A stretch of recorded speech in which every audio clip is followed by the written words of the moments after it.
Selamat menikmati kisahnya ya. Oh ya, di channel yang satunya banyak juga yang udah tamat, mana tahu belum ngikutin. Nama channelnya Novel Fans Channel. 13. Selin berkata dengan nada kesal karena sekarang ini, dirinya benar-benar sedang merasakan emosi yang kuat. Sepertinya, darah yang ada dalam tubuh Selin sekarang ini benar-benar mendidih. Jika saja dirinya tidak merasa punya hutang pada Ricky dan keluarganya, mungkin malam ini juga, dirinya akan pergi menjauh dari pemuda yang ada di hadapannya sekarang ini. Bukan hanya menjauh, kenal saja dirinya tidak mau rasanya. Selin langsung masuk ke dalam setelah bicara panjang lebar dengan nada kesal barusan. Dirinya tutup pintu kamar apartemen itu dengan kuat sehingga Ricky yang ada di depan pintu terlonjak kaget. Loh, kenapa dirinya yang kesal? Padahal, aku berkata kenyataan barusan, kata Ricky kebingungan seraya terus melihat pintu kamar tersebut. Dasar perempuan aneh, kata Ricky lagi seraya beranjak. Dirinya memilih meninggalkan apartemen sekarang juga. Sementara itu, Selin masih terdiam di depan pintu dengan menyandarkan tubuhnya ke daun pintu. Dirinya memikirkan semua yang telah terjadi dalam hidupnya. Semua yang telah dirinya lalui selama dirinya hidup. Semua itu buat nuraninya merasa sangat lelah. Selin menjatuhkan dirinya ke lantai. Duduk di atas lantai yang sejuk, namun tidak mampu buat nuraninya merasa sejuk sama sekali. Yang ada, dirinya merasa semakin panas sekarang ini. Ingin menangis, namun air matanya rasanya sudah tidak ada lagi. Yang bisa Selin lakukan sekarang hanyalah, duduk diam seraya terus melamun.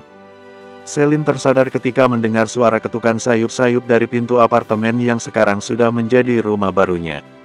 Dengan malas, dirinya membuka mata yang terasa masih sangat berat akibat rasa kantung yang belum kunjung hilang. Entah sejak kapan dirinya bisa terlelap tadi malam, dirinya juga tidak tahu. Yang jelas, dirinya tertidur tanpa alas sedikitpun. Dirinya tidur di depan pintu apartemen semalaman. Ketukan semakin kuat, buat Selin terpaksa bangun untuk segera membuka pintu.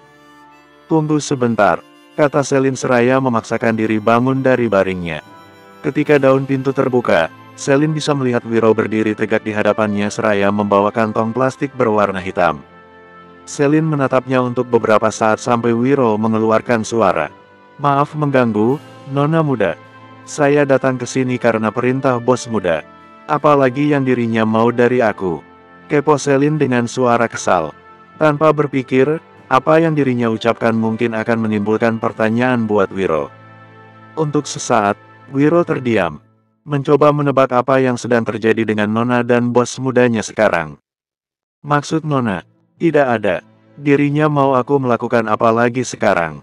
Kepo Selin mengulangi pertanyaan yang sebelumnya. Bos muda tidak mau Nona melakukan apa-apa. Hanya minta saya datang untuk mengantarkan sarapan buat Nona.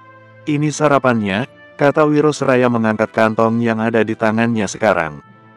Katakan padanya, terima kasih. Selin berkata seraya menerima kantong yang Wiro berikan. Sebenarnya, dirinya malas untuk menerima apa yang Ricky berikan. Tapi sayangnya, keadaan tidak memungkinkan untuk menolak sarapan itu. Karena sekarang ini, perut tidak sedang bersahabat. Baik, Nona muda. Akan saya sampaikan nanti pada bos muda. Sekarang, saya permisi. Jika ada perlu yang lain, Nona bisa hubungi saya dari nomor yang saya tulis di atas kertas dalam kantong itu. Permisi, Nona. Wiro langsung memutar tubuh untuk meninggalkan Selin. Akan tetapi, karena Selin ingat akan sesuatu, dirinya dengan cepat menahan langkah Wiro agar tidak pergi sekarang. Wiro tunggu. Ya, Nona muda. Ada apa? Bolehkan kamu mengantarkan aku pergi ke suatu tempat sekarang? Nona muda mau kemana? Jika sudah dapat izin dari bos muda, maka saya akan mengantarkan Nona kemana yang Nona inginkan. Tidak perlu izin dari Ricky. Karena aku yakin, dirinya juga tidak akan peduli dengan aku nantinya. Kemanapun aku pergi, selagi tidak mengganggu dia, maka dirinya pasti tidak akan mempermasalahkannya. Tapi Nona, saya tidak berani mengantarkan Nona muda pergi jika tidak ada izin dari bos muda. Saya takut, bos muda marah nantinya. Sudah aku katakan, dirinya tidak akan marah, Wiro. Aku yakin. Tapi Nona, ya sudah, terserah padamu. Jika mau menghubungi dia, maka hubungi saja. Kepo padanya, mengizinkan aku pergi atau tidak. Baiklah, Nona. Dengan kata-kata itu, Wiro langsung menghubungi Ricky sekarang juga. Halo, bos muda. Iya, ada apa?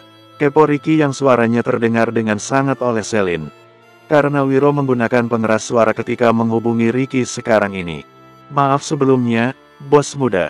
Saya menghubungi bos muda hanya mau mengatakan, Nona muda mau saya mengantarkannya ke suatu tempat. Apakah bos muda mengizinkan Nona pergi? Terserah padanya saja. Asal dirinya tidak berulah, kamu bisa mengantarkan dirinya kemanapun yang dirinya inginkan. Baiklah, bos muda. Panggilan itu langsung berakhir. Sudah aku katakan padamu sebelumnya, dirinya tidak akan mempermasalahkan keberadaanku. Maaf, Nona. Bukan saya tidak mau mendengarkan perkataan Nona. Hanya saja, saya memang butuh izin dari bos muda jika mau melakukan apapun yang berkaitan dengan bos muda. Terserah padamu saja. Ya sudah, tunggu aku siap-siap sebentar. Baik, Nona. Wiro menunggu di bawah, sementara Selin langsung bergegas melakukan persiapan dengan cepat. Akan tetapi, setelah selesai mandi, dirinya bingung mau ganti pakaian karena tidak membawa baju. Mau beli juga tidak mungkin. Karena sekarang, dirinya memang tidak punya uang sama sekali. Selin terdiam untuk beberapa saat seraya memikirkan apa yang harus dirinya lakukan sekarang. Netranya tertuju pada lemari besar yang ada di hadapannya sekarang ini. Meski dirinya tahu, tidak ada kemungkinan terbaik saat dirinya membuka lemari itu. Tapi, dirinya tetap mencobanya. Benar saja apa yang dirinya pikirkan sebelumnya. Tidak ada baju yang bisa dirinya pakai dari dalam lemari itu, karena lemari itu, isinya semua baju milik Ricky. Bagaimana ini? Tidak mungkin jika aku memakai baju milik Ricky. Yang benar saja. Akan tetapi, ketika Selin memutuskan untuk menutup lemari itu, tangannya tidak sengaja menyenggol kotak berwarna kecoklatan. Karena tersenggol cukup keras, kotak itu jatuh ke lantai dan mengeluarkan isinya. Selin melihat isi dari kotak itu, lalu mengeluarkannya. Itu adalah sebuah dress. Dress sederhana berwarna hijau tua yang sangat indah. Pakaian perempuan. Untuk siapa ini ya? Bagaimana jika aku meminjamnya sebentar sampai pakaianku yang basah kering? Kepo Selin pada dirinya sendiri seraya mengangkat dress itu. Tunggu, bagaimana jika ini dress pacar Ricky? Atau jangan-jangan, ini dress gadis yang dijodohkan dengan Ricky lagi? Bogok amatlah. Aku pinjam sebentar aja, nanti akan aku kembalikan pada tempatnya setelah pakaianku kering. Mending pakai dress ini daripada pakai baju Ricky kan? Bersambung 14. Selin lalu memakai dress itu. Sungguh kebetulan yang luar biasa. Dress itu begitu cocok di tubuhnya. Untuk sesaat, Selin menatap dirinya di depan kaca setelah memakai dress tersebut. Ini benar-benar indah, gumam Selin seraya memberikan senyuman. Lalu kemudian, dirinya bergegas meninggalkan kamar apartemen setelah ingat dengan Wiro yang sedang menunggunya di bawah. Wiro sedang melakukan video call dengan Ricky ketika melihat Selin datang dari kejauhan. Saat itu, Wiro kaget ketika melihat Selin datang dengan dress hijau tua di tubuhnya. Ada apa, Wiro? Kenapa kamu bengong seperti baru saja melihat penampakan? Tidak ada, bos muda. Aku hanya apa? Hanya melihat nona muda datang sekarang. Cuma melihat dirinya saja kamu bengong. Yang benar saja, bos muda, nona, ada apa sih, Wiro? Kenapa kamu seperti merasa ada yang salah dengan dia? Jika benar ada, maka katakan langsung. Jangan buat aku penasaran yang akan berakhir yang emosi nantinya. Nona, aku tidak bisa menjelaskan. Sebaiknya, bos muda lihat saja langsung apa yang salah dengan nona muda sekarang ini. Wiro lalu memutar kamera sehingga Ricky bisa melihat Selin secara langsung. Betapa kagetnya Ricky ketika melihat Selin yang sedang menggunakan dress hijau tua seraya berjalan mendekat. Lancang, siapa yang mengizinkan dirinya menyentuh barang-barangku? Ricky berkata dengan nada tinggi. Dirinya terlihat begitu marah sekarang. Tunggu di sana, Wiro. Aku akan ke sana sekarang. Tapi, bos muda, kami akan berangkat sekarang. Bagaimana?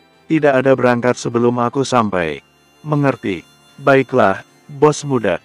Saya mengerti. Wiro, maaf buat kamu menunggu aku terlalu lama. Ayo berangkat sekarang. Maaf, nona muda. Sepertinya, kita belum bisa berangkat sekarang. Loh, Kenapa? Kenapa belum bisa berangkat sekarang sih? Karena, bos muda sedang dalam perjalanan ke sini. Kita harus bertemu dengan bos muda terlebih dahulu. Loh, bukannya tadi dirinya bilang, aku bisa pergi kemana aku mau. Saya juga tidak mengerti, Nona. Yang pasti, saya melakukan sesuai perintah dari bos muda. Maaf. Tidak perlu minta maaf, Wiro. Aku memahami posisi kamu sebagai asisten Ricky. Kamu pasti mendengarkan apa yang Ricky katakan. Sedangkan aku, sudahlah, tidak perlu dibahas lagi. Aku akan ikuti apa yang Ricky katakan. Wiro menatap Selin dengan tatapan bersalah sekaligus iba. Dirinya tidak tahu kenapa dirinya bisa merasakan hal tersebut. Tapi yang jelas, dirinya menyesali apa yang baru saja dirinya lakukan. Ya Tuhan, maafkan aku. Aku tidak seharusnya mengatakan pada bos muda tentang Nona tadi. Kenapa aku mendadak jadi bego begini sih? Sekarang, Nona pasti akan mendapat masalah karena dress itu. Aduh, Wiro mengutuk dirinya sendiri dalam hati seraya terus melihat Selin dengan tatapan iba. Tidak lama kemudian, mobil hitam seri terbatas milik Ricky berhenti di samping mobil yang Wiro bawa. Ricky segera keluar dari mobil itu tanpa menunggu sopir membukakan pintu terlebih dahulu. Dengan tatapan tajam, dirinya menatap Selin sekarang. Ayo ikut aku ke dalam. Ada yang mau aku bicarakan denganmu, kata Ricky seraya mencengkram tangan Selin dengan erat. Ada apa sih, Ricky? Kenapa kamu tiba-tiba seperti ini? Melihat hal itu, Wiro yang sedang menyimpan rasa bersalah, segera keluar dari mobil. Bos muda tak, kamu diam di sini, Wiro. Ini urusan aku dengan dia. Kamu tidak perlu ikut campur. Urusan kamu itu mendengarkan apa yang aku perintahkan. Mengerti? Maaf, bos muda, kata Wiro tidak berani membantah. Meski umurnya jauh lebih tua dari Ricky, tapi, kedudukannya sangatlah jauh berbeda. Mana mungkin dirinya berani membantah apa yang Ricky katakan. Karena biar muda, Ricky tetap bosnya. Ricky lalu menarik tangan Selin. Tenaga Ricky terlalu kuat sehingga Selin tidak bisa bertahan. Dirinya terpaksa mengikuti Ricky, karena tangannya yang Ricky tarik. Ricky, lepaskan aku. Kamu ini apa-apaan sih? Kamu yang apa-apaan, Selin? Berani-beraninya kamu menyentuh barang-barangku. Apa sudah lupa dengan perjanjian yang kita buat? Aku tidak lupa, ikut aku. Ricky tidak mau ada yang tahu soal masalahnya. Maka dari itu, dirinya diam seraya terus menarik tangan Selin hingga mereka sampai di depan pintu apartemen miliknya. Buka pintunya sekarang juga. Bagaimana bisa aku membuka pintu jika tanganku masih kamu genggam? Ricky lalu melepaskan genggaman itu segera. Cepat buka. Sabar. Aku bukan robot yang bisa langsung melakukan apa yang kamu perintahkan. Aku butuh waktu dan proses untuk melakukan semua perintah dari kamu. Cepat, Selin. Jangan uji kesabaran yang sedikit ini. Iya, Selin lalu membuka pintu itu. Setelah pintu terbuka, Ricky kembali menggenggam tangan Selin untuk dirinya bawa ke dalam dengan segera. Lepas. Aku bisa masuk sendiri. Kenapa kamu begitu tidak tahu diri, Selin? Kenapa kamu sentuh barang-barangku? Apa yang kamu maksud itu? Apa karena baju yang aku pakai ini? Tentu saja, kamu sudah tahu apa masalahnya. Tapi kenapa kamu masih melakukan kesalahan itu? Kamu dan keluargamu sama saja. Kalian sama-sama tidak tahu malu ternyata. Ketepak. Sebuah tamparan mendarat ke pipi putih nan mulus milik Ricky. Saking kuatnya tamparan itu, sampai buat wajah Ricky berpaling ke samping. Ricky menyentuh pipinya yang terasa sangat panas akibat tamparan keras dari Selin barusan. Seumur hidupnya, baru pertama kali ada gadis yang begitu berani dengannya. Bahkan, berani memberikan dirinya sebuah tamparan yang sangat keras seperti barusan. Jaga mulut kamu, Ricky. Aku memang punya hutang besar padamu karena papa aku. Tapi bukan berarti kamu seenaknya menyamai aku dengan keluargaku. Katanya, kamu orang kaya yang punya uang banyak. Tapi hanya karena sebuah dress yang aku pinjam, kamu mengeluarkan sifat aslimu yang begitu buruk di hadapanku. Tapi, itu bagus sebenarnya. Dengan begitu, aku jadi semakin tahu bagaimana kamu sebenarnya. Diam Selin. Ini bukan karena harga atau uang. Tapi, ini karena kamu yang begitu lancang menyentuh barang yang aku punya. Aku tidak pernah berpikir, kamu begitu liar ternyata. Pantas saja papa dan seluruh keluargamu membenci kamu. Bersambung. 15. Ketepak. Lagi. Sebuah tamparan kini kembali mendarat di pipi Ricky untuk yang kedua kalinya. Ricky kembali menyentuh pipi karena kini, bukan hanya hangat yang dirinya rasakan, melainkan perih dan sakit. Kamu. Ricky menatap Celine dengan tatapan tidak percaya. Bagaimana tidak? Dirinya diberikan tamparan dengan orang dan tangan yang sama bukan hanya satu kali, melainkan 2 kali berturut-turut, di tempat yang sama lagi. Diam. Aku benci mulut manusia yang tidak tahu apa-apa, tapi malah menghakimi orang lain dengan seenaknya. Aku memang lancang telah memakai barang milikmu tanpa bicara terlebih dahulu. Tapi, aku melakukannya juga karena terpaksa. Aku datang ke sini tanpa membawa apa-apa dari rumahku. Uang juga tidak punya. Aku terpaksa meminjam barang milikmu karena keterpaksaan itu. Aku mengira, kamu bakal toleransi padaku karena hal tersebut. Tapi kenyataannya, tidak. Untuk itu, aku minta maaf. Aku akan kembalikan barang milikmu sekarang juga. Celine langsung beranjak menuju kamar mandi tanpa menunggu jawaban dari Ricky lagi. Karena rasa geram, sakit hati tidak dirinya rasakan lagi sekarang. Kurang 5 menit di kamar mandi, Celine kembali keluar dengan menggunakan pakaian basah miliknya. Dirinya menenteng dress milik Ricky di tangannya. Ini, aku kembalikan padamu barang milikmu. Maaf sudah lancang, kata Celine seraya menyerahkan baju itu ke tangan Ricky yang sedari tadi diam mematung. Lalu kemudian, Celine beranjak pergi meninggalkan Ricky dengan cepat. Ricky masih diam mematung memikirkan apa yang baru saja terjadi. Celine berjalan cepat. Rasa dingin tidak dirinya rasakan lagi meski tubuhnya sedang menggenakan pakaian basah. Secara perlahan, air mata jatuh dari pelupuk mata Celine secara perlahan. Dirinya menyeka air mata itu secepat mungkin. Saat melewati mobil yang Wiro kendara, dirinya semakin mempercepat langkah kakinya. Berharap, Wiro tidak melihat dirinya sekarang. Tapi kenyataannya, Wiro malah melihat Celine dengan sangat jelas. Wiro bergegas turun dari mobil, lalu menahan langkah Celine dengan cepat. Tunggu, Nona. Nona muda mau kemana? Kenapa menggunakan pakaian basah ini, Nona? Nona bisa masuk angin jika... Celine mengangkat tangannya untuk menghentikan ucapan Wiro. Aku mau sendiri, Wiro. Tidak perlu mencemaskan aku, karena aku bukan siapa-siapa sebenarnya. Oh ya, kamu tenang saja. Baju ini juga akan kering sendiri nantinya. Tidak perlu takut aku masuk angin, karena hati ini sudah kebal dengan angin. Kemudian, Celine kembali melanjutkan langkah kakinya beranjak dari tempat itu. Nona tunggu. Wiro berusaha menahan. Tapi, dering ponsel menghentikan langkah kakinya. Wiro memilih melihat ponselnya yang sedang berdering. Ternyata, yang sedang menghubunginya sekarang ini adalah Ricky. Wiro memilih bergegas menjawab panggilan itu sekarang juga. Halo bos muda. Kamu di mana? Kepo Ricky dari seberang sana. Saya di bawah. Masih di tempat sebelumnya bos muda. Ada apa bos muda?